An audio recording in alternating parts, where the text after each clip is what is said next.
안녕하십니까? 예수선교의 설교방송 시간입니다. 오늘 설교방송은 신약성경 요한복음 14장 1절부터 7절의 말씀을 가지고 길이요 진리요 생명이신 예수님을 말미암지 않고는 하나님께로 올 자가 없다라는 제목으로 예수선교의 조은찬 목사님의 설교가 있겠습니다. 말씀에 많은 은혜 받으시기 바랍니다.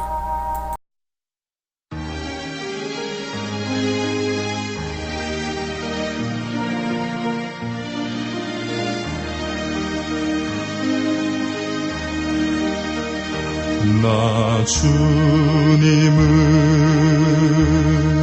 사랑합니다.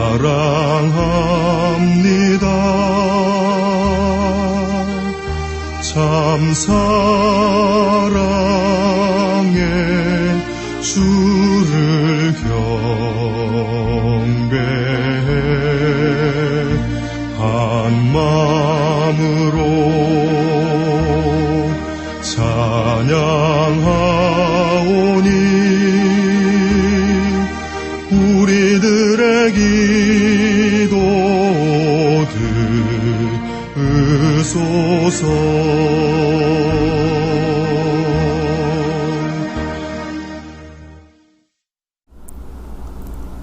사도신경 암송하심으로 신앙 고백 드리겠습니다. 전능하사 천지를 만드신 하나님 아버지를 내가 믿사오며 그 외아들 우리 주 예수 그리스도를 믿사오니 이는 성령으로 잉태하사 동정녀 마리아에게 나시고 본디오 빌라도에게 고난을 받으사 십자가에 못 박혀 죽으시고 장사한 지 사흘 만에 죽은 자 가운데서 다시 살아나시며 하늘에 오르사 전능하신 하나님 우편에 앉아 계시다가 저리로서 산 자와 죽은 자를 심판하러 오시리라. 성령을 믿사오며 거룩한 공회와 성도가 서로 교통하는 것과 죄를 사하여 주시는 것과 몸이 다시 사는 것과 영원히 사는 것을 믿사옵나이다. 아멘.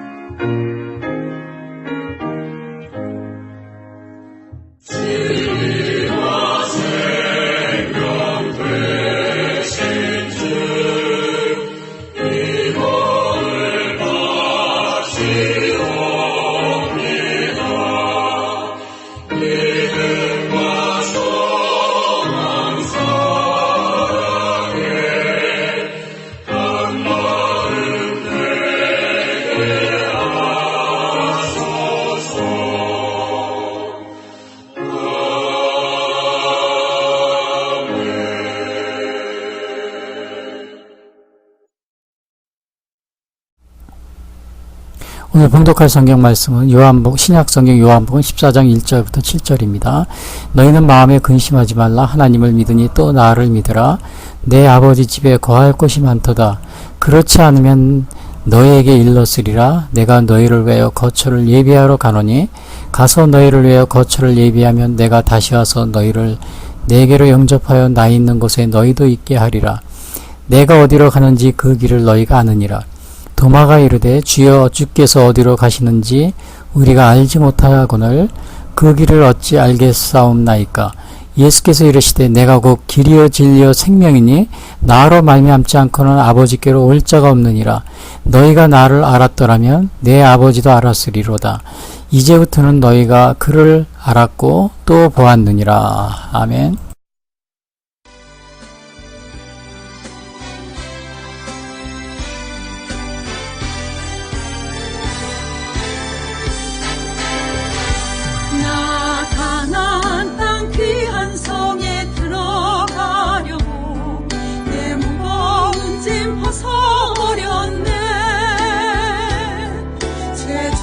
다시 방황할 일 전혀 없으니 저 생명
양식 내게 생명 되겠네.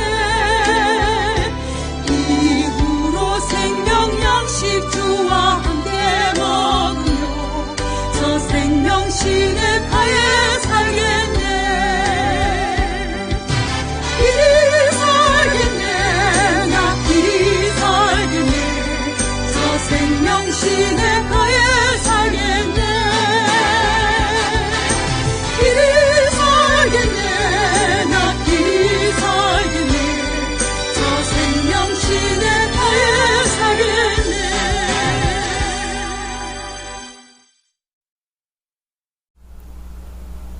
오늘 전해드릴 말씀은 신약성경 요한복음 14장 1절부터 7절 말씀 가지고 길이요 진리요 생명이신 예수님을 말미암지 않고는 하나님께 올 자가 없다라는 제목으로 말씀드리겠습니다. 오늘은 사실은 그 10월 6일인데요. 한 3일 전에 개천절이 있었습니다. 그래서 제가 오늘은 2019년 개천절 기념 제가 설교를 아울러 해드리고 있습니다. 지난 10월 3일은 개천절입니다. 이것은 우리 민족의 우리 민족의 기원을 또 우리 건국 신화라고 그러죠. 건국 신화를 기념하는 그러한 날입니다. 제가 왜 신화라고 그랬냐면 우리가 역사시대 또 신화시대 이렇게 역사가 이렇게 구분이 되어 있습니다. 이것은 제가 말하는 것이 아니고 로마에도 보면 건국 신화라는 게 있습니다. 로마 건국 신화. 그래서 신화라고 합니다. 로마 건국 신화. 그러니까 우리나라도 이 10월 3일은 바로 우리 민족의 건국 신화에 기반을 둔 그러한 것이 이제 바로 10월 3일 개천절입니다. 근데 이제 우리가 이렇게 이런 이거 건국절을 개천절을 기념하다 보면은 이게 잘못하면 우상숭배로 빠질 수가 있어요. 우상숭배. 이게 무슨 말인가 하면은 우리 민족의 시조라고 그러잖아요. 시조 당군왕검 이것을 이제 우상화하는 그러한 오리에 빠지는 그러한 경우가 많이 있습니다. 이것에 대한 문제점은 제가 나중에 말씀드리고요. 아무튼 오늘은 이 개천절이란 무엇인가? 한문의 뜻은 하늘이 10개, 하늘천 이런 뜻이거든요. 그러니까 하늘을 연다. 우리 대한민국이 초기에 우리 민족이 나라를 세운 그러한 의미를 가지고 있습니다. 기원전 2333년 그걸 단기라고 그러죠. 단기. 왜냐하면 당군 조선을 세운 것을 기념하는 날이기 때문에요. 기원전 2333년. 이 날짜가 정확한지 모르겠어요. 그런데 제가 저도 초등학교 때, 저는 국민학교 때라고 그랬어요, 당시에. 근데 요즘엔 초등학교라고 이렇게 말을 바뀌더라고요. 저희 때는 일본 식민지 한일 합방, 이런 거를 한일 합방이라고 그러는데 요즘에는 다른 말로 표현하더라고요. 한일 병합이라든지, 하여튼 이런 다른 말로 표현하는데, 그래서 제가 초등학교 다닐 때 삼국유사를 읽은 적이 있습니다. 근데 그때 제가 기억에도, 물론 그 후에도 제가 이렇게 개천절에 대한 의미를 좀 살펴봤지만요. 그 내용이 뭐냐 하면은 환인이 신입니다. 신. 아버지 신 환인이 아들인 하늘에 있는 아버지 신입니다. 환인이 그 아들 환웅에게, 아버지가 신이가 아들도 신이겠죠. 아들 환웅이 세상에 이제 내려가 살고 싶다고 이렇게 얘기합니다. 간단히 말하면 이런 겁니다. 복잡한데 제가 간단히 말하는 겁니다. 근데 내려왔는데 어느 날 곰과 호랑이가 와서 사람이 되고 싶다 이런 얘기를 합니다. 그래서 이 아들인 환웅이 마늘과 쑥을 줍니다. 그리고 100일 동안 햇빛을 보지 않고 있으면 사람이 된다고 합니다. 마늘과 쑥을 먹으면서 이제 100일 동안 햇빛을 보지 말고 있어야 되는데, 네, 죄송합니다. 곰은 마늘과 쑥을 계속 먹었지만 호랑이는 이 참을성이 없어가지고 참지 못하고 그냥 뛰쳐나갑니다. 그래서 이제 곰이 100일이 지나서 여자로 변했는데, 이 환웅이, 그러니까 환웅이 그 뭐냐면 아들 신이죠. 아들인 환웅이, 하늘에서 내려온 환웅이 이 여자로 변한 곰하고 결혼을 합니다. 그래서 거기에서 난 것이 바로 당군안검입니다. 그래서 당군안검이 그가 고조선을 세웠는데, 그것이 어디냐? 태백산이라고 해요. 백두산이죠. 오늘날로 하면 백두산. 신단수 아래에 거기에 내려와서 이제 홍익인간의 그러한 이념으로다가 당군조선을 세우게 됩니다. 그래서 이것이 바로 기원전이 한 2333년. 이 날짜는 제가 이게 정확한지 모르겠어요. 대충 제가 이렇게 추리해 본 건데요. 그래서 이것이 우리 개천절, 당군조선, 우리 민족의 그 처음 시작한 그 날로서 이렇게 기념하는 것이 바로 개천절이 된 것이다. 제가 이러한 그 삼국유사 책을 읽었던 기억이 납니다. 그 더 자세한 거는 여기 보면은 그 후에 2333년 기원전 후에 계속 이 나라가 당군조선이 이어지다가 언제 망했느냐? 기원전 100년에 망합니다. 100년, 그러니까 거의 뭐 2000년 이상을 오랫동안 이 당군조선이 바로 우리나라를 이렇게 초기에 있었던 거죠. 그런데 여기에서 우리가 이러한 그 당군조선의 개천절, 이러한 것들은, 이러한 그 건국신화는 신화입니다. 굉장히 우리 민족을 단결시키고 또 한 민족으로서 우리가 이렇게 나가는데 굉장히 많은 정신적인 그러한 힘이 있습니다. 그렇기 때문에 1909년 어느 그 일반 종교단체에서 이것을 개천절로 해서 지켜야 됩니다. 이렇게 어느 종교단체에서요. 제가 이름을 잊어버렸는데. 근데 이것이 우리나라 민족의식을 고취한다 그래가지고 일본 시대 때도 굉장히 이거를 강조하게 되죠. 왜냐하면 일본 식민지 시대 때 우리가 나라를 잊어버리니까, 우리 민족은 원래부터 기원전 2330년 당군조선의 그러한 역사를 가진 민족이었다.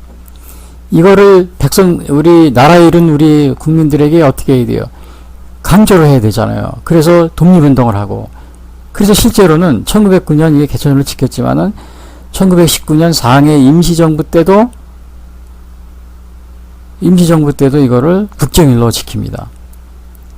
그래서 처음에는 이게 음력 10월 3일이었어요. 그러다가 1949년 양력으로 바꿨다 그러는데, 그리고 실제로는 그러니까는 이게 우리나라가 독립한 후에도 개천절로 국정일로 이렇게 정해서 지켰던 겁니다. 이것이 그러니까 일본 식민지 시대를 거치면서 우리 민족이 독립을 해야겠다. 그 독립 사상을 고취하기 위해서 우리는 당군조선의 한 민족이다. 이거를 강조하게 됐고, 그래서 이거를 우리가 우리 건국 신화를 계속 발전시켜 나오게 된 것입니다. 이것은 우리나라뿐만 아니고 로마도 로마 건국 신화가 있어요. 로마에서는 호랑이, 아마 호랑이가 로마를 건국한 그런 건국 신화가 있어요. 뭐 신라는 사실은 그 후의 일이지만 신라도 박허거스인가요? 그래서 뭐 알에서 이렇게 알을 통한 그 건국 신화가 있고요. 고구려도 마찬가지고요. 그래서 그러나 이제 이게 개천절 때 보면 이 당군안검을 당군조선을 세운 당군안검을 신으로 추대해서 제사를 지내는 그러한 의식을 많이 거행하는데, 이것은 우상숭배가 되는 그러한 위험성이 있습니다. 물론 우리 민족의 의식을 고취하게 해서 이거는 정말 아주 소중한 문화적인 재산입니다. 그러나 이것이 우상숭배로 흐르는 겁니다. 매년 그 10월 3일 되면 그거를 우상숭배. 또 심지어는 20년 전에 제가 미국에서 와서 보니까 각 초등학교에 이렇게 당군 안검에 그 상을 세우는 거, 동상을 세우는 걸 막 거기에 대해서 막 찬반 토론이 많이 있었습니다. 왜냐하면은 이것을 우상으로 전 국민에게 민족 의식을 고취하게 한 것인데 전 국민의 우상으로 이렇게 흐르게 하는 그러한 경향이 있었기 때문에 우리 기독교에 대해서 굉장히 의외했던 것이죠. 근데 왜 이게 우상 숭배가 되면 안 되는 것이냐? 이것이 분명하게 우리에게 아주 엄청난 해를 가져다 주기 때문에 이거를 우상화하지 말자는 겁니다. 여러분, 오히려 우리 민족을 단결시키기 위해서 우상화로 흘러버리면 우리 민족을 파멸시키는 그런 도구가 될 수가 있습니다. 그거는 여러분들이 잘 아다시피 우리 북한도 김일성이 1900 해방 후에 불법 정부를 1949년인가 이렇게 세웠잖아요. 9월 9일 북조선인민공화국. 그런데 어떻게 됐어요? 김일성을 우상화한 겁니다. 온 국민이 다 지금까지도 70년 동안. 그러니까 그 우상화의 그 결과가 어떻게 됐어요? 북한을 보세요. 지금 완전히 그건 국가도 아니죠. 완전히 국민들을 노예가 되고요. 우상의 노예로 만든 겁니다. 그렇게 되는 겁니다. 그래서 여러분, 제가 항상 얘기지만은, 이 개천절 때 되면, 이게 무슨 제사 지내고 무슨 신을 받고 막 그렇게 그 우상화 이렇게 작업을 그렇게 진행하고, 그걸 또 안 하면은, 우리 민족을 사랑하지 않는 것이냐, 이렇게 막 그러는데, 그게 오히려 이 민족의 정신을 해치는 우상화하는 작업이, 우상화하는 그러한 의식이 오히려 우리 민족의 퇴보시키고 또 타락시키고 또 민족 정신을 오히려 망가뜨리는 그러한 역할을 한다는 사실을 여러분들이 항상 조심을 해야 됩니다. 그것은 북한의 그 김일성이 우상화 그것을 보면 금방 할 수 있어요. 이 모든 것이 이러한 우상으로 빠지게 되면은 발전하는 것이 아니고 오히려 국민들이 우상의 노예가 되고 퇴보하고 망가지고 부서지고 없어집니다. 그래서 이거를 우상화, 개천절 때 이 우상화 작업을 조심하라는 겁니다. 그 사실은 또 제가 얼마 전에는 그 개천절날 TV 방송을 보다가 이렇게 깜짝 놀란 일이 있었는데요. 우리나라가 어느 종교 방송이었는데요. 그 종교에는 당군 건국 전에 당군 건국한 기원전 2000이니까 오래전 있잖아요. 거기서부터 이런 것을 당군 신앙으로 발전시켜가지고 또 유교와 불교, 심지어는 기독교를 아주 혼합된 그런 이상한 종교가 TV에 그런 게 생긴 게 있어요. 얼마나 이게 몇십 년 됐습니다. 20, 30년. 올해 근데 방송에 나온 걸 제가 봤는데 거기에서 방송안을 보고 제가 깜짝 놀라는 일이 있었는데 어떠한 자막에 떴는데 뭐라고 썼냐. 그 종교를 통하여 자기들의 종교입니다. 자기들이 만든 종교. 이것은 당군 신앙하고 또 우리나라 고유의 유교하고 불교하고 또 기독교를 이렇게 짬뽕해 놓은 그러한 종교 같더라고요. 제가 이렇게 보기에는. 제 무슨 종교라고 말하진 않겠어요. 그 종교를 통하여 상제님이라고 그러더라고요. 상제님을 우리는 보통 하늘에 있는 임금 그런 뜻이잖아요. 상제가. 그래서 하늘의 신, 하나님 이런 식으로 되겠죠. 동양에서 얘기할 때 통하지 않고서는 자기들의 종교를 통하여 자기들의 종교를 통하지 않고는 상제님을 만날 수 없다. 하늘나라에 갈 수 없다. 이러한 그 자막이 뜨고 그걸 또 아나운서가 설명하는 걸 제가 듣고서 지금도 기억이 생생합니다. 10월 3일인가 밤에 제가 자기 전에 그걸 봤는데요. 자, 이러한 상황에 지금 우리나라가 이렇게 개천절뿐만 아니고 이렇게 많은 우상의 종교들 우상에 빠져 있습니다. 그 상제님이라고 이렇게 말을 하고 있는데 사실은 이 상제란 저도 어렸을 때 옥황상제 이런 우리 놀이하고 그러면 연극하고 아이들이 장난하고 그럴 때 내가 옥황상제야 막 그러면서 이렇게 얘기한 기억이 나는데요. 그러니까 하늘의 신, 하나님을 상제님 이런 식으로 표현했던 겁니다. 그런데 우리가 오늘 제가 말씀드리려는 이 요한복음 14장 7절 이 성경에는 뭐라고 얘기했느냐? 예수님이 내가 곧 길이요 진리요 생명이니 나로 말미암지 않고는 아버지께로 올 자가 없느니라 이렇게 말하고 있잖아요. 내가 곧 길이요 진리요 생명이니 나로 말미암지 않아 아버지께로 올 자가 없느니라. 그러면 사람들이 아이 뭐 예수님만 신이야? 우리 대한민국에서 있는 이 많은 종교들 또 제가 조금 전에 말한 그런 것도 종교인데 예수님은 서양에서 시작하는 종교고 뭐 우리하고는 관계없어 이렇게 다 누구든지 그렇게 말할 수 있습니다. 근데 과연 인류의 조상 제가 오늘 그 요한복음 이거를 말씀드리면서 좀 인류 조상의 역사를 좀 제가 간단하게 언급을 하려고 합니다. 자, 인류의 조상은 누구냐? 아담과 이브입니다. 물론 이게 성경에 나온 거니까 또 뭐 안 믿으려고 할 수도 있어요. 그건 우리하고는 관계가 없다 이렇게 할 수 있어요. 그러나 자, 아담과 이브가 인류의 조상이라고 우리 보면요.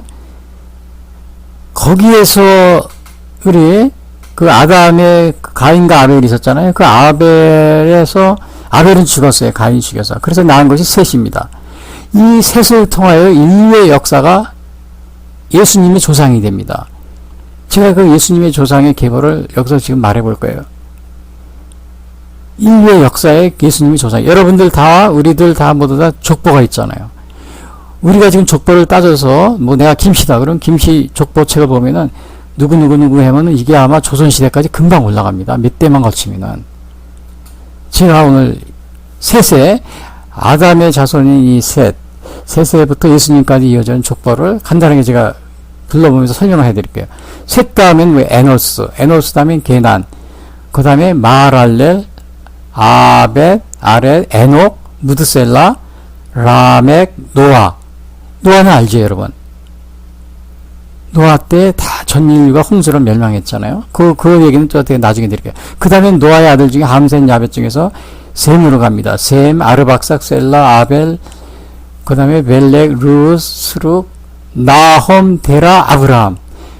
아브라함의 아버지 나홈, 데라입니다. 그냥 데라의 할아버지, 아버지는 나홈, 데라, 아브라함. 그 다음에 아브라함의 자손이 이삭, 야곱의 12아들 중에서 유다로 이어집니다. 유다, 그 다음에 베레스, 헤스론, 그 다음에 람, 아미나답, 나손, 살몬, 보아스 잘 알죠? 오벳도 알고요. 이세, 다윗도 알잖아요. 다윗이 난 솔로몬, 르호보암, 아비암, 아사, 여호사밧, 여호람, 아하시야, 요아스, 아마시야, 아사라, 요담, 아하스, 히스기야, 므낫세, 아몬, 요시야, 여호아스, 여호야김, 시드기야, 수알디엘, 스룹바벨, 아비웃, 엘리야김, 아서로, 사도, 아킴, 엘리웃, 엘르아살, mat단, 야곱, 요셉은 예수님의 아버지죠. 그리고 예수님. 이것이 인류 조상의 예수님의 족보입니다. 이것이 인류의 역사고요. 자, 그런데 여러분 잘 아실 겁니다. 아담에서 그 셋으로 이어지는 족보 중에서 여러분이 잘 아는 노아는 다 알 거예요. 노아. 그 중에서 셋, 에노스, 게난, 마랄레, 아베, 에녹, 무드셀라, 라멕, 노아 이렇게 되는데 노아는 다 알 거예요. 노아 때 전 인류가 홍수에서 죽었잖아요. 그 노아의 아들이 함셋, 야벳이 있었는데 그 이 아들들 중에서 그 자녀들이 어떻게 했어요? 동서남북으로 다 흩어졌겠죠. 뭐 아프리카도 가고 뭐 이 중동에도 남아있고 유럽으로 가고 저 북쪽 러시아 쪽으로 가고 우리나라 동쪽으로도 갔겠죠. 또 인디아 쪽으로도 갔겠고요. 흩어진 겁니다. 노아 때 전 인류가 멸종했으니까 거기서 다시 시작을 하는 거죠. 그런데 우리나라에 왔던 이 당군 조선에 제가 그 시작한 것이 기원전 2333년. 그래서 성경에 그 당시에 누가 있었나 봤더니 누가 있었냐면요. 그 아브라함의 아버지 데라. 그 다음에 그 데라의 아버지 나홀. 나홀의 시대입니다. 이 당군 조선이 건국된 시기가 기원전 2300년이. 그리고 바로 그 아브라함도 거의 비슷한 시기에 이제 아브라함도 뭐 함부라비 법전이라는 그 만들어진 그 당시요, 그 중동에서요, 욥이 고난을 받았던 시기, 그 다음에 아브라함에 있던 시기, 바로 욥과 아브라함의 시기, 그것이 바로 우리 단군왕검, 그 다음에 아브라함의 아버지 세대 시기, 그게 단군왕검과 같은 동시대입니다. 거의 동시대. 욥 있잖아요. 아브라함, 욥 거의 동시대인데 바로 그 전 시대. 그 당시에 단군조선이 우리나라 단군조선이 그때 창시가 된 겁니다. 그 건국이 된 거죠. 그래서 이 단군조선이 뭐예요? 어떻게 해서 아브라함에게 노아의 홍수 때 흩어졌던 사람들이 그 셈은 바로 쭉 해서 예수님이 조상으로 연결됐지만 다른 뭐 아는 그 자녀들이 만약 예를 들어서 우리나라 동쪽으로 와서 거기서 동쪽으로 와서 동쪽으로 뭐 어떻게 돼요? 그 러시아의 뭐 바이카로라든지 아니면 거기서 있다가 다시 저 몽고 쪽으로 해서 이렇게 중국을 거쳐서 우리나라로 왔을 가능성이 있죠. 그 기원전 그게 2333년 그 당시에 우리나라로 와서 아마 단군조선이 세워진 그 동시대, 그 시기가 됐을 겁니다. 자, 그래서 우리가 그러나 하나님은 아브라함에서 노아를 통해서 셈을 거쳐서 아브라함에 이르고 아브라함과 다윗의 자손으로서 그 족보를 통해서 하나님의 역사를 예수 그리스도를 통해서 역사를 계보를 통해서 이루어가고 있잖아요. 그래서 예수님이 하나님의 아들이신 예수님이 오셔서 그 다윗의 자손으로 오셔서 요셉을 통하여 요셉의 자녀로 마리아를 통하여 그리고 오셔서 하신 말이 뭐예요? 내가 곧 길이요 진리요 생명이니 나로 말미암지 않고는 아버지께로 올 자가 없느니라. 여러분, 예수님의 하나님의 아들인 예수님이 오셔서 직접 이 말을 우리에게 하셨다는 사실. 내가 곧 길이요 진리요 생명이니 나로 말미암지 않고는 아버지께로 올 자가 없느니라. 우리 동양에서 말하는 뭐 상제니 뭐 이런 거 하나님이라고 볼 수 있잖아요. 바로 하늘 보좌에서 하나님의 아들이신 예수님이 직접 우리에게 그 말씀을 하고 있다는 사실.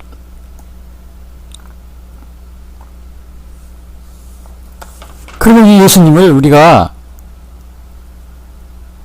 예수님을 어떻게 하나님의 아들로서 인정해 할 수가 있는 것인가? 물론 구약성경에 예언이 되어 있어요. 그리고 우리 동쪽에 있는 우리 뭐 다른 많은 이방 신들 있잖아요. 우리 대한민국에도 있고 제가 조금 아까 말씀드린 그런 것도 뭐 예수님만 신이냐? 그게 뭐 하나님의 아들이라고 그런 게 무슨 증거가 있어? 예수님이 이 땅에 오셔서 수많은 기적을 행하셨죠. 수많은 기적. 죽은 자를 살리고 그 다음에 눈먼 자를 눈을 뜨게 하고 안진뱅이를 일으키고 물론 이거야 하나의 기적입니다. 그리고 예수님 자신이 부활하시고 죽었다가 이러한 기적들은 하나님의 아들이 아니고는 행하실 수 없는 그런 놀라운 기적들입니다. 이 지구 인류 역사 이래 누가 그러한 기적을 행한 사람이 있었습니까? 그래서 예수님이 베드로에게 물어봅니다. 너는 나를 누구로 아냐? 예수님은 아주 그냥 지체하지 않고 예수님은 그리스도시요 살아계신 하나님의 아들이십니다. 바로 고백을 합니다. 그래서 예수님이 12제자들이 고백을 하고 또 수많은 당시에 그 유대 땅에 있던 수많은 목격자들이 예수님이 하나님의 아들로서 고백을 한 겁니다. 그리고 세례 요한이 물론 먼저 와서 그 길을 닦고 또 예수님의 길을 예비했지만요. 물론 구약에도 오래전부터 그것이 예언이 되어 있죠. 그래서 오늘 그 예수님의 이러한 아주 내가 곧 길이요 진리요 생명이 나로 말미암지 아버지께로 올 자가 없다. 이 사실은 우리 지금 대한민국에 있는 많은 종교들이 아예 그거는 그쪽에서 하는 얘기고 우리는 우리 종교가 따로 있어. 아마 이렇게 대부분이 다 반응할 겁니다. 다른 종교분들은. 그러나 이 인류의 역사, 그 역사의 그 하나님으로부터 아담과 이브로부터 이어진 그 족보 가운데 예수님의 위치, 그 예수님의 그 동안의 수많은 기적, 뭐 출애굽은 말할 것도 없고, 그리고 거기서 이어지는 수많은 기적, 예수님이 오셔서 이 땅에 행하신 일, 예수님이 신이 증거하신 이 복음서에 나와 있는 수많은 증거, 이것들은 예수님이 분명히 하나님의 아들이라는 사실을 우리에게 밝히 보여주고 있어요. 다른 종교에서 예수님과 뭐 예수 석가, 근데 그 방송에도 보니까 뭐 예수 석가 공자를 뭐 동일하게 이렇게 막 비교 놓고 그러더라. 우리 그 예수님은 인간으로 오셨지만은 하나님의 아들로서 인간이면서 신으로서 이 땅에 오신 겁니다. 그러니까 그 인간 그걸 뭐라 그러냐면 우리 인간의 모습으로 오셨지만 동시에 신의 속성을 가지고 계신 그러한 그 모습으로 우리에게 이 땅에 오셨던 겁니다. 그래서 다른 종교에서 말하는 뭐 석가나 공자 이 비교할 수가 없는 겁니다. 뭐 석가나 공자나 예수나 뭐 이렇게 막 동일하게 놓고 이렇게 비교하는데 예수님은 그 석가나 공자 또 이러한 또 다른 종교에서 말하는 그러한 자신들이 그러한 사람들하고는 비교할 수가 없는 그런 위치에 있는 분이 바로 예수님입니다. 물론 제가 기독교니까 기독교를 선전하기 위해서 그렇게 하는 것이냐? 제가 오늘 이 성경 말씀을 통해서 자세히 제가 더 말씀드리겠습니다. 오늘 이 14장의 말씀은 이 마가의 다락방, 예수님이 십자가에 달리시기 전에 이 마가라는 다락방에서 최후의 만찬합니다. 그리고 그거 하시면서 또 이렇게 많은 말씀을 하셨어요. 그때 하신 말씀이 이겁니다. 14장 2절. 내 아버지 집에 거할 곳이 많도다. 그렇지 않으면 너희에게 일러쓰리라. 내가 너희를 위하여 거처를 예비하러 가노니. 그랬어요. 거처를 예비하러 간다. 아버지 집에 거할 곳이 많도다. 이 아버지 집에 하늘나라. 또 올라가면 천국입니다. 천국에 너희 거할 곳이 많도다. 내가 거처를 예비하러 간다. 하늘나라에 거처가 있고 또 우리가 거할 곳이 있다는 것은 예수님이 잘 아시겠어요? 뭐다 거기서 하나님의 아들의 신분으로 오셨으니까 잘 아시겠죠. 그래서 거처를 예비하러 간다. 우리는 몰라요. 이 거할 곳이라는 것은 바로 천국을 영원한 집을 의미하는 겁니다. 그러니까 어떻게 보면 우리 인간은 이 땅에 사는 것이 뭐예요? 하나의 나그네 인생이라고 그랬잖아요. 또는 우리가 뭐 어느 여관이나 여인숙에 사는. 그래서 왜냐? 예수님이 그랬잖아요. 아버지 집에 거할 곳이 많도다. 이 하늘에 거할 곳은 우리에게 영원한 집이기 때문에 오늘 우리의 이 땅에 사는 우리의 인생은 나그네 인생 또는 그런 겁니다. 그렇게 생각하는 거예요. 여관이나 여인숙에 살고 있는 그러한 상황과 비슷한 거죠. 예수님께서 이 거처를 예비하러 간다 이러한 말씀을 하셨는데 사실은 당시에 그 중동 지역에서는 그 신랑과 신부가 결혼하면 신랑이 그 아버지 집에 들어가서 사는 경우가 많대요. 그래서 아버지 집에서 먼저 결혼한 다음에 방을 이렇게 마련한 다음에 신부를 데려간답니다. 그래서 그러한 문화적 맥락에서 아마 예수님이 이렇게 말씀하신 것 같아요. 근데 사실은 뭐 우리도 많은 이러한 경우를 많이 볼 수 있어요. 예를 들면은 그 미국에 이민을 70년대 80년대 굉장히 많이 갔는데요. 당시에 보면은 가족이 한 번에 다 가지 않습니다. 먼저 그 가족 중에 누가 한 사람이 가서 거기서 이렇게 자리를 이렇게 잡아놓습니다. 그리고 나서는 초청을 해요. 다. 그래서 부모님도 초청하고 뭐 자기 동생도 뭐 이렇게 식구들 다 초청해서 그렇게 가는 경우가 많이 있었어요. 그 거처를 예비하러 미리 먼저 가서 이렇게 준비한 거죠. 탈북자들도 마찬가지예요. 탈북자들도 보면은 그 사람들 얘기 들어보면은 뭐 아버지나 아니면 그 중에 아들이나 딸이 먼저 탈북을 해서 한국에 자리를 잡은 다음에 다시 또 알려줘서 북한에서 다시 중국을 통해서 이렇게 탈북시키고 그런 일을 자기들이 했다고 설명하는 걸 많이 듣게 됩니다. 그 거처를 예수님도 여기서 보니까 내가 아버지 집에 거할 곳이 많도다. 그렇지 않으면 너에게 일렀으리라. 내가 너희를 위해 거처를 예비하러 가니. 그러니까 예수님이 이 땅에 사시면서 계시면서 영원한 집, 그 영원한 집에 우리를 그곳에 살 수 있게 마련해 주겠다. 이런 의미를 예수님이 오늘 말씀하고 있는 겁니다. 그러니까 이것은 우리의 육신이 가는 것이 아니고, 살아있는 육신이 가는 것이 아니고, 우리가 죽은 후에 영혼이 가는. 근데 이러한 그 영혼에 대한 관념, 우리 그 기독교, 여기에 그 요한복음에 이러한 얘기가 많이 나오니까, 그 기독교 신학자 중에 그 불트만이라는 신학자가 있어요. 독일에요. 루돌프 불트만이라는 신학자는 이 요한복음이 영지주의 영향을 많이 받았다. 그래서 이것은 그렇기 때문에 뭐 천국에 간다 뭐 이러한 것들은 거의 신화적인 편이다. 이렇게 얘기를 하는 경우가 많이 있는데, 그 영지주의는 뭐냐면은 기독교를 그리스 철학의 관점에서 해석을 합니다. 힐랍 철학이라고 그러죠. 힐랍 철학의 관점에서 해석을 하려고 그래요. 그래서 이 영지주의는 영은 선하고 물질은 악하다. 그러니까 예수님이 인간의 몸으로 오신 것을 이거를 인정 안 해줘요. 왜냐? 인간의 육신은 뭐예요? 물질이잖아요. 물질이니까 악한데 어떻게 예수님이 그 인간으로 이렇게 오신 것이 아니고 가연설이라고 그래가지고 인간의 육신을, 실제로는 인간의 육신을 입은 것이 아니다. 왜냐? 영은 선하고 물질은 악하다. 이렇게 보기 때문에 인간의 육체를 악한 것으로 보는 거죠. 물질에 속하였다고 보기 때문에. 그래서 예수님 자신이 인간의 육신으로 입은 것이 아니다. 이렇게 주장하는 가연설을 주장하기도 합니다. 그러니까 우리가 성육신, 예수님의 성육신을 부정하는 거죠. 그리고 또 인간의 영이 육신이라는 감옥에 갇혀 있다. 이렇게 생각을 합니다.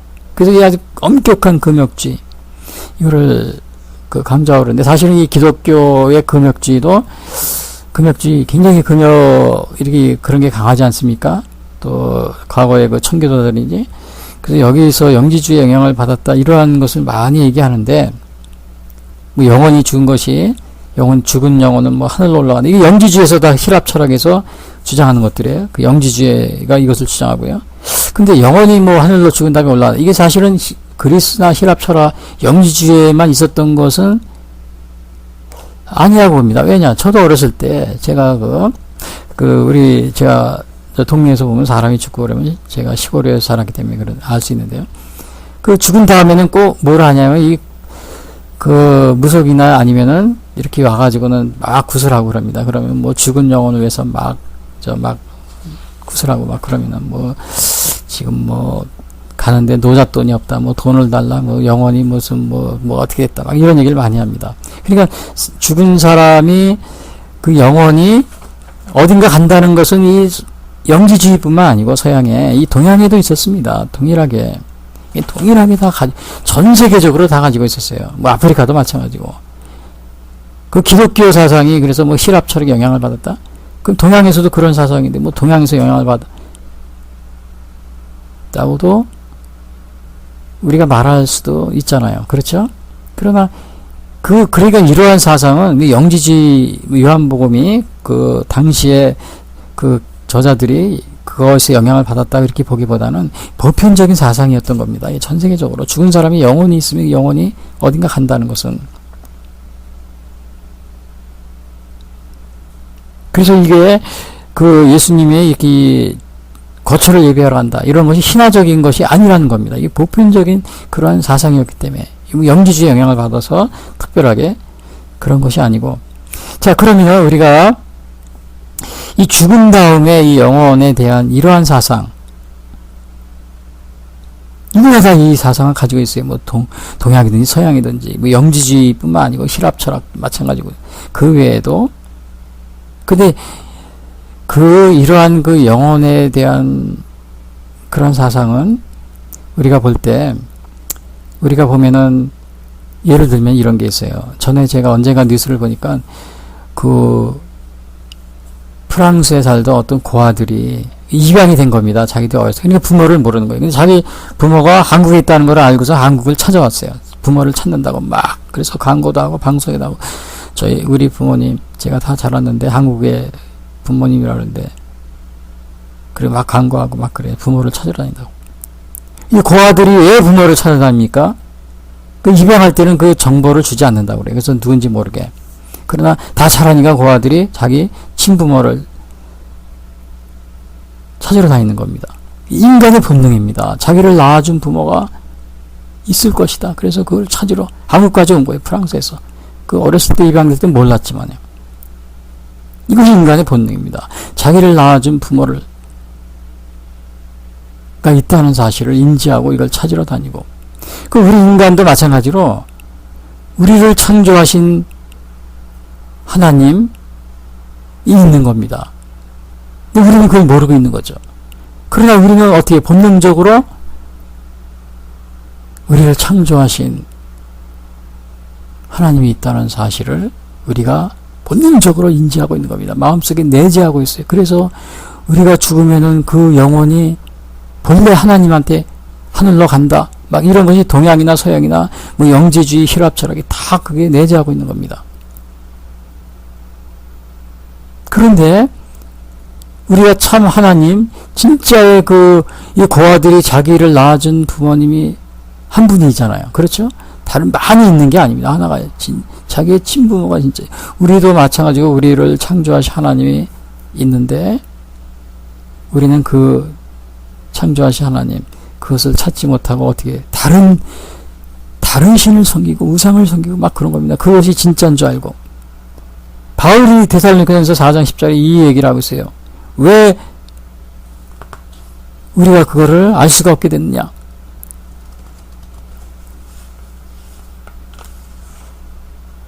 고린도후서 4장 4절에 바울이 그럽니다. 만일 우리의 복음이 가리었으면 망하는 자들에게 가려진 것이라. 그 중에 이 세상의 신이 믿지 아니하는 자들의 마음을 혼미하게 하여 그리스도의 영광의 복음의 광채가 비치지 못하게 한다. 이 세상의 신이 믿지 아니하는 자들의 마음을 혼미하게 해서 보지 못한다.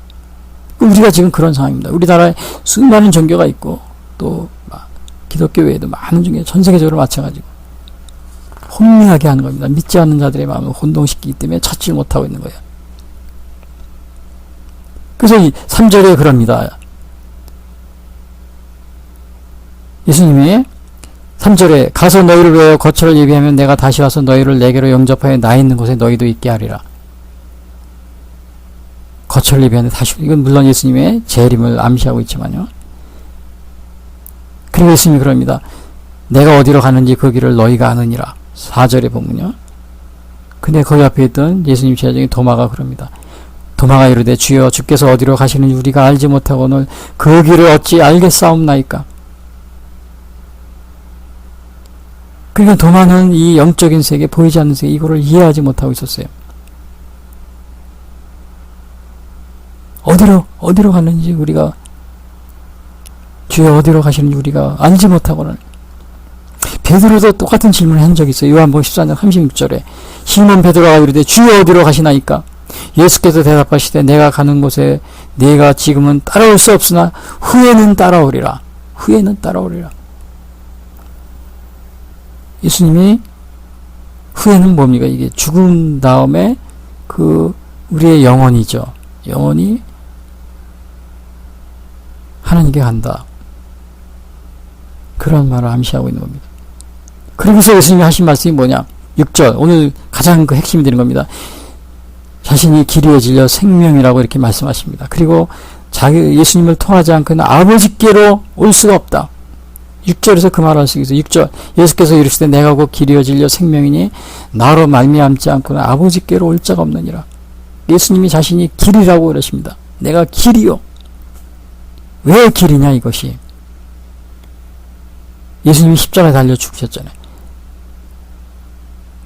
그 예수님의 이 바로 십자가에 달려 죽으신 이 사건, 이것이 바로 하나님께 나아갈 수 있는 길을 열어주신 겁니다. 히브리서 9장 12절 염소와 송아지의 피로 하지 아니하고 오직 자기의 피로 영원한 속죄를 이루사 단번에 성소에 들어가신 예수님의 그 십자가에 달려 죽으신 것이 바로 더 이상 염소와 양의 피를 흘릴 필요가 없이 구약에 그런 제사를 드렸잖아요. 영원한 단번에 속죄자가 되신 겁니다. 그래서 내가 곧 길이요 또 진리요 생명이다. 예수님은 생명.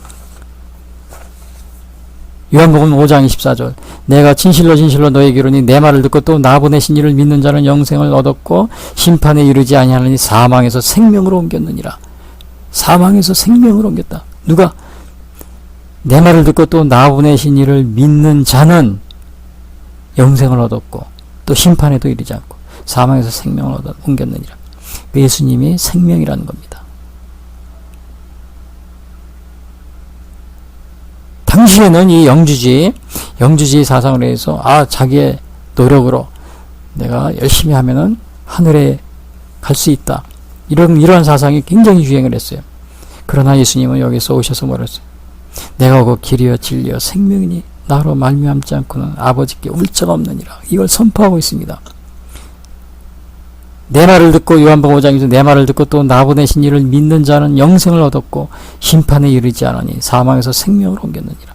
영원한 거처 그곳에 갈 수 있다는 겁니다. 주님이 예비한 그 거처 그것이 2절에 나와요. 내 아버지 집에 거할 곳이 많도다. 이 영원한 집에 간다는 겁니다.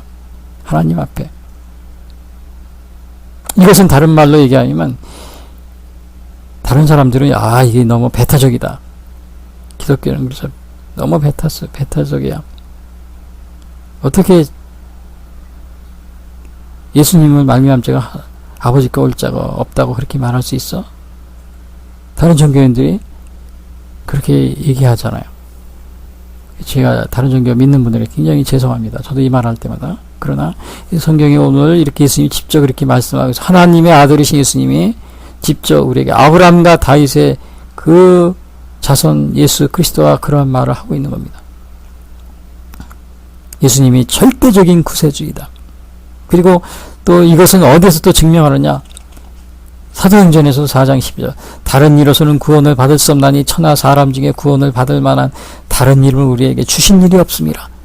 예수님이 그 베드로도 이것을 또 얘기하고 있어요. 다른 이로서는 구원을 받을 수 있다. 천하 사람 중에 구원을 받을 만한 다른 이름을 우리 주신. 다른 말로 얘기하면 뭐 석가나 공자 죄송합니다. 다른 종교분들 이렇게 이런 얘기해서 석가나 공자 또 무슨 뭐 다른 우리나라의 뭐 종교 방송에 보니까 무슨 종교 뭐 거기에서 자기들 통하지 않고는 하나님한테 갈 수 없다.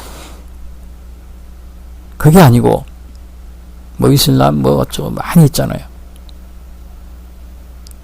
오로지 예수님을 통해서 구원을 받을 수 있다. 또 디모데서 4장 5절 하나님은 한 분이시여 또 하나님과 사람 사이의 중보자도 한 분이시 그 사람이신 그리스도 예수라.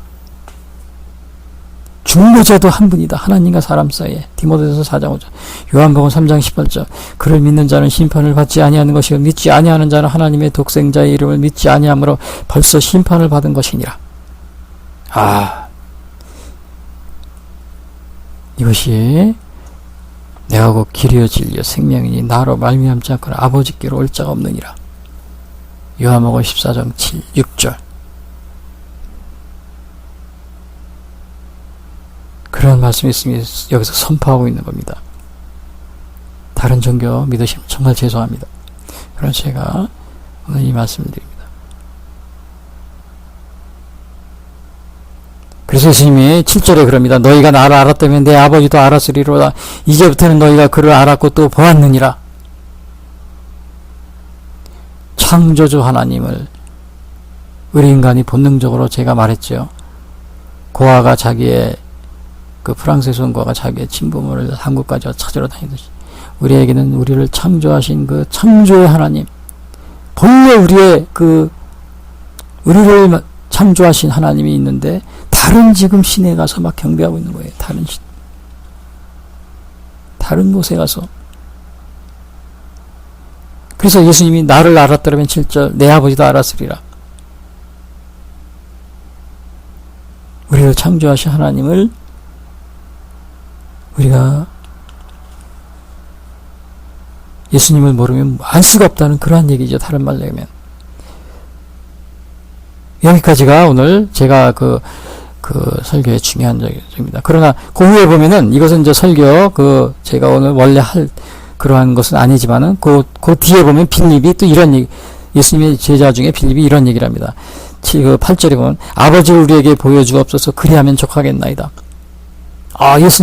예수님이 말하는 게 그런 것 같아요. 그러니까 예수님을 제가 믿기는 하지만 그러면 그걸 확증하기 위해서 아버지 하나님을 좀 보여주세요. 그러면 내가 확실히 믿겠습니다. 이런 요구를 하는 겁니다. 여러분 우리가 당연히 그런 요구를 할 수 있겠죠. 예수님이 내가 곧 길이요 우리 기독교인들이 진리와 생명이니 그걸 나로 하지 아버지께 올 자가 없네. 그럼 다른 종교인들이 뭐 에이 그걸 어떻게 믿어. 하나님을 보여줘봐. 그럼 내가 믿게. 그런 식이에요. 빌립도 그런 거예요. 아버지를 우리에게 보여주옵소서. 그리고 9절에 예수님께서 이르시되 빌립아 내가 이렇게 오랫동안 너희와 함께 있을 때 네가 나를 알지 못하느냐. 나를 본 자는 아버지를 보았거늘 어찌하여 아버지를 보이라 하느냐. 나를 본 자는 아버지를 보았다. 예수님을 본 자는 아버지를 보았다는 겁니다. 오늘날도 마찬가지예요. 제가 전도를 나가면 내가 곧 길이요 진리요 생명이 예수님 믿으세요. 여러분이 그 예수님을 믿어야만 구원을 하나님 앞에 이룰 수 있습니다. 막 얘기하면 하나님을 보여줘봐. 하나님을 보여줘봐. 사람들이 다 그래요. 그래야 믿겠다는 거예요. 빌립도 바로 그런 얘기예요. 그러나 예수님은 뭐예요? 빌립아 내가 이렇게 오랫동안 너희와 함께 있을 때 네가 나를 알지 못하느냐. 나를 본 자는 아버지를 보았구나. 예수님이 이 땅에 계신 동안에 수많은 기적을 행하셨죠. 이러한 질문은 하나님을 보여달라면 모세도 사실은 한 적이 있어요. 모세가 보면은 그 출애굽기 33장에 보면은 모세가 하나님의 영광을 보여달라고 하나님한테 간청을 합니다. 모세가 이르되 원하건대 주의 영광을 내게 보이소서. 그러나 출애굽기 33장 24절에는 이런 말이 있어요. 또 이르시되 네가 내 얼굴을 보지 못하리니 나를 보고 살 자가 없음이라. 하나님을 보는 사람은 죽게 돼 있어요. 살 수가 없어요. 그럼 모세는 영광을 보여달라고 그러는 겁니다. 그리고 하나님이 뭐라고 그러냐면 내 영광이 지나갈 때 내가 너를 반석 틈에 두고 내가 지나도록 내 손으로 너를 덮었다가 손을 거두리니 네가 내 등을 볼 것이 얼굴은 보지 못하리라. 왜? 출애굽기 33장 20절 또 이르시되 네가 내 얼굴을 보지 못하리니 나를 보고 살 자가 없으며 죽을 수가 있거든요. 이스라엘 장로들에게도 하나님의 영광이 임했습니다. 출애굽기 24장 9절 모세와 아론과 나답과 아비와 이스라엘 장로 70인이 올라가서 이스라엘이 하나님을 보니 그의 발 아래에는 청옥을 편 듯하고 하늘같이 청명하더라. 이스라엘 장로들이 본 것은 하나님이 아니라 뭐예요? 하나님의 계신 장소를 본 겁니다. 에스겔도 1장에서 여호와의 보좌의 형상을 보게 됩니다. 하나님을 보지 못했어요. 그럼 빌립도 여기서 나를 보여주십시오. 그런 예수님은 나를 본 자는 아버지를 보았거늘 어찌하여 아버지를 보이라 하느냐. 사실은 여기서 이 빌립의 신앙은 요한복음 1장 45절 빌립이 나다니엘을 소개하고 나사렛 예수라 이렇게 소개합니다. 그래서 그런 일이 있었어요. 그러니까 빌립은 주님을 이게 알고 있었지만은 무엇을 알고 있는지 이걸 모르는 겁니다. 무엇을 알고 있는 건지. 우리가 그런 경우도 많이 있어요. 뭔가 많이 아는 것 같은데 뭘 알아야 하는지 이걸 모르는 경우가 많이 있어요. 특별히 그 신비주의 은사 받고 많이 그러신 분들 저도 굉장히 부러워요. 그런 은사를 받으신 분들 보면 뭐 환상 저는 정말 굉장히 그렇게 하는 분들이 부러운데 근데 이 신비주의 이런 것이 굉장히 그런 분들이 범하는 실수가 뭐냐 신령한 은혜를 받았다고 그러죠. 그분들이 보면은 때로는 뭐 조직신학적으로 말하면 뭐 신론이라든지 삼위일체라든지 구원론이나 종말론 이런 거에 대해서 굉장히 혼동을 합니다. 혼동을 해요. 물론 뭐 신론, 뭐 삼위일체론 구원, 뭐 무슨 론, 무슨 뭐 이렇게 따지면 신학적으로 뭐 쩍쩍하면 이게 좋은 게 아니다. 뭐 은혜가 없다. 이렇게 말할 수도 있겠지만 실제로 오늘 빌립이 그렇지 않습니까? 예수님을 믿었지만 무엇을 보고 믿어야 이거를 알지 못하는 거예요. 혼동을 하고 있는 겁니다. 우리가 이런 것에 빠지지 않도록 조심해야 필요가 있습니다. 우리가 신앙생활 하면서. 그러면 우리가 왜 하나님을 보지 못하는 것이냐? 나를 보았거늘 나를 본 자는 아버지를 보았거늘 어찌하여 하나님을 보이라 하느냐? 예수님이 그렇게 말씀하시는데 왜 우리가 그러면 하나님을 보지 못하는 겁니까? 고린도후서 아까도 제가 말씀드렸잖아요. 4장 4절에 보면은 만일 우리의 복음이 가리웠으면 망하는 자들에게 가리워진 것이라 그 중에 이 세상의 신이 믿지 아니하는 자들의 마음을 혼미하게 하여 그리스도의 영광의 복음의 광채가 비치지 못하게 한다. 이 세상의 신이 믿지 않는 자들의 마음을 혼미하게 한다. 그래서 하나님을 보지 못한다는 겁니다. 오늘날 말하면 수많은 우상들이 많이 있잖아요. 우리를 창조하신 하나님이 있어요. 그것을 예수님이 와서 밝히 증명하고 있는데 그 외에 수많은 신들이 우상을 따라다니라고 사람들의 믿지 않은 사람들의 마음을 혼미하게 해서 하나님의 영광의 복음을 보지 못하게 하고 있는 겁니다.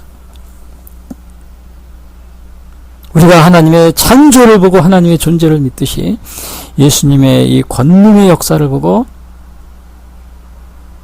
하나님의 믿을 수 있어야 합니다.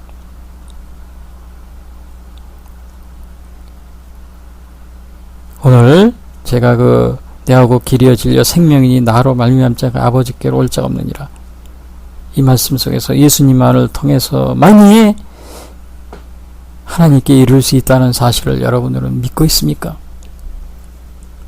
나는 내가 믿는 종교가 있어. 제가 아까도 말씀드렸죠. 우리 종교 중에 특히 당근신화 이 개천절을 맞아서 여기에 이거를 또 바탕을 두고 또 유교, 불교, 기독교 이런 걸 종합해서 그 비슷하게 종교를 만든 종교가 있는데 자기들의 종교를 통해야 하나님한테 도달한다. 그거를 제가 TV에서 방영을 봤어요. 그리고 그 개천절 날입니다. 저녁에 제가 TV 자기 전에 TV를 보다가 이러한 것들은 우리가 오늘날 바울이 말한 이 세상의 신이 믿지 않은 자들의 마음을 혼미하게 하여 특별히 우리나라에서 그러한 종교는 뭐지? 당군 조선, 당군 신화 이거를 또 바탕을 하고 있어요.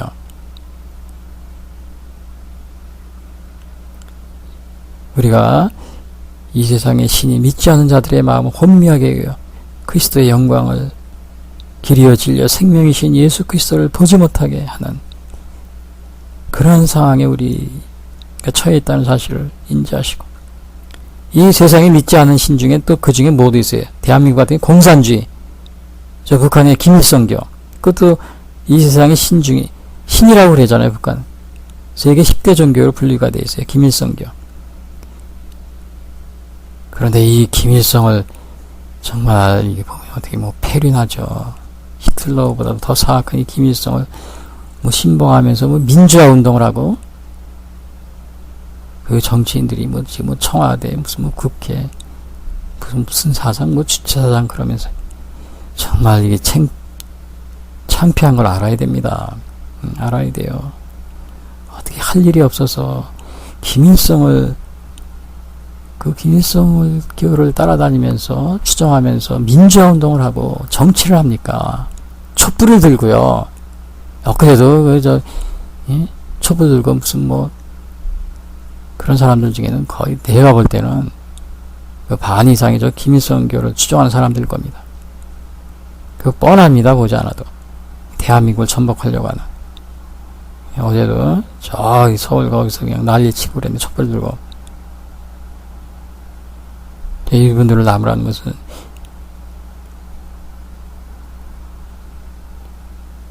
영광의 예수님의 복음을 가리우는 이 세상의 우상, 신 그런 거를 추정하고 따르고 그런 사람들이기 때문에 그렇습니다. 대한민국에 한 10만 명의 김일성교 신자들이 있어요. 주민등록증을 다 가지고 있어요. 대한민국 국민처럼. 그런 사람들이 다 촛불 들고 나오겠죠. 대한민국 국민이라고 그래요. 실상은 대한민국 국민이 아닌 사람들이죠. 고정 간첩들입니다.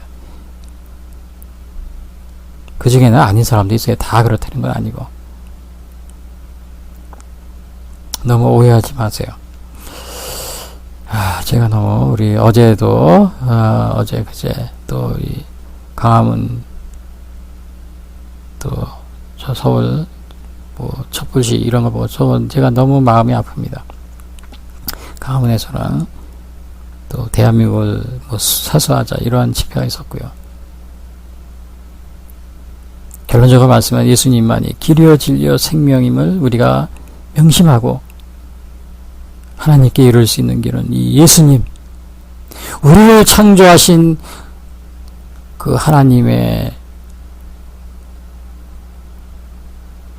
동행하고 하나님과 함께 거할 수 있는 그 영원한 처소, 그것에 이룰 수 있는 것은 바로 길이요 진리요 생명이신 예수 그리스도를 말미암지 않고는 아버지께로 갈 수가 없다는 사실을 꼭 명심하시길 바랍니다. 기도하겠습니다.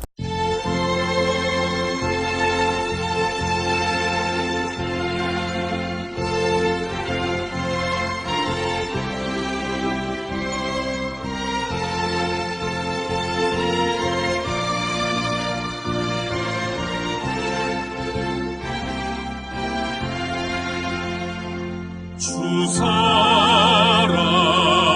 사랑하는 자 다 찬송할 때에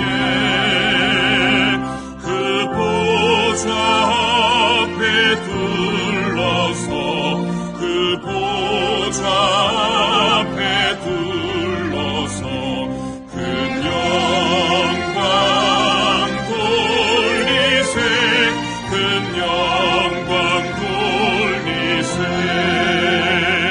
저 밝고도 묘한 시온성 향하여 가세 내 주의 찬란한 성에 찬송하며 올라가세 주 믿지 않는 자 다 찬송 못하나 하나님 자녀 된 자들 하나님 자녀 된 자들 그 기쁨 전하세 그 기쁨 전하세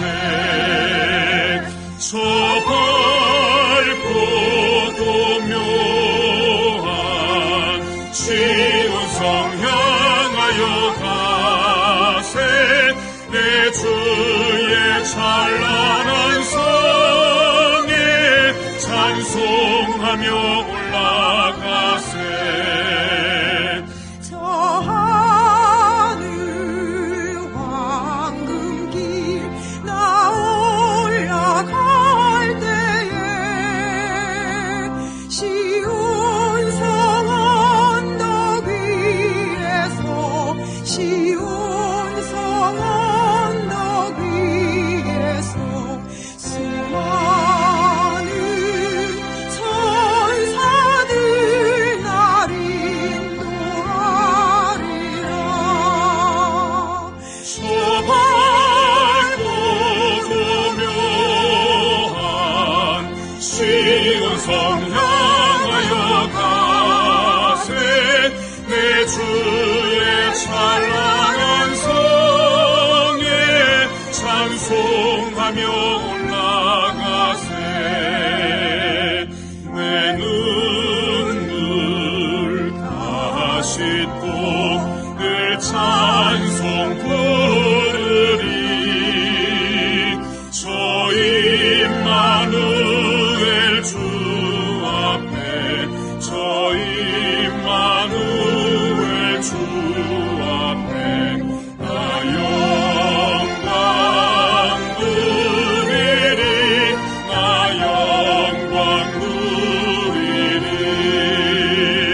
저 밝고도 묘한 시온성 향하여 가세 내 주의 찬란한 성에 찬송하며 올라가세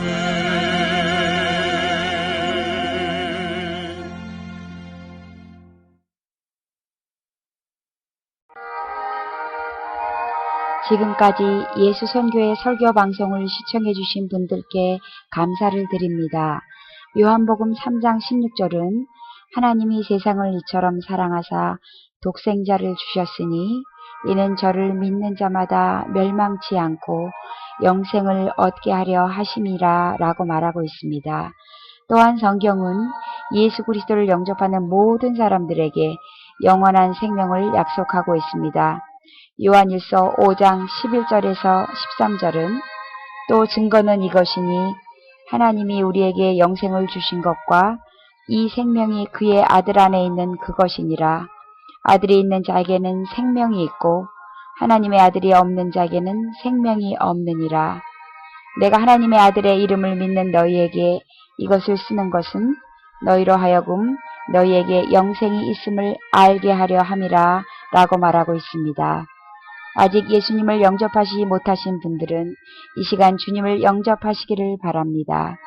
이 방송을 들으시고 기독교 신앙에 대하여 더 알기를 원하시는 분들은 예수 선교의 홈페이지 www.missionchrist21sd.com으로 방문해 주십시오.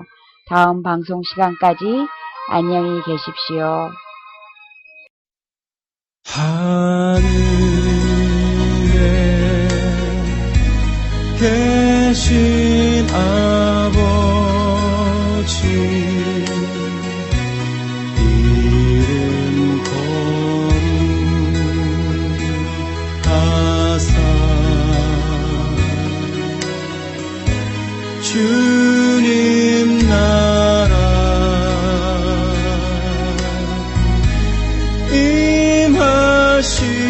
임하시고 뜻이 이루어지리라.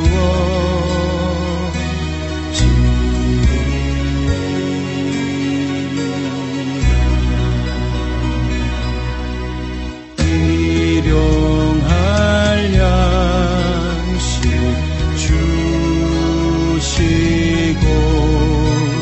우리들의 큰 죄 다 용서하옵시고